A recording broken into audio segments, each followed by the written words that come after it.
પંચમહાલ જિલ્લાના જાંબુઘોડા તાલુકાના ધાંડિયાપુરા ગામમાં ગત રાત્રે દીપડાએ ઘરમાં પ્રવેશ કરીને એક વ્યક્તિ પર હુમલો કરતા સમગ્ર વિસ્તારમાં ભયનો માહોલ છવાઈ જવા પામ્યો છે.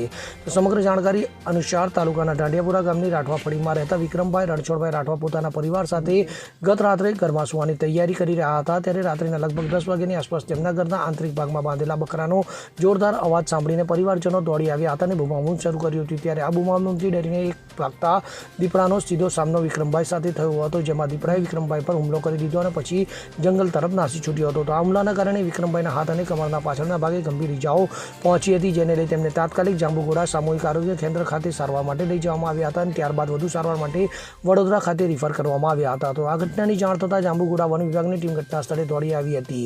તો સ્થળ પંચનામું કરીને જરૂરિયાત મુજબની આગળની કાર્યવાહી હાથ ધરાઈ હતી. ત્યારે સ્થાનિક લોકોમાં આ ઘટનાને લઈને ભારે રોષ ફેલાયો છે અને તેઓનો દ્વારા વહેલી તકે દીપડાને પાંજરે પૂરી અન્ય સ્થળે ખસેડવામાં આવે, જેથી ગામમાં ફરીથી આવી ઘટના ન બને તેવી માંગ કરવામાં આવી હતી.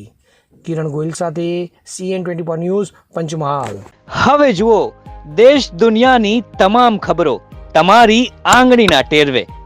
ઉઠાવો મોબાઈલ અને Google Play Store પરથી ડાઉનલોડ કરો અમારી CN24 ન્યૂઝ મોબાઈલ એપ.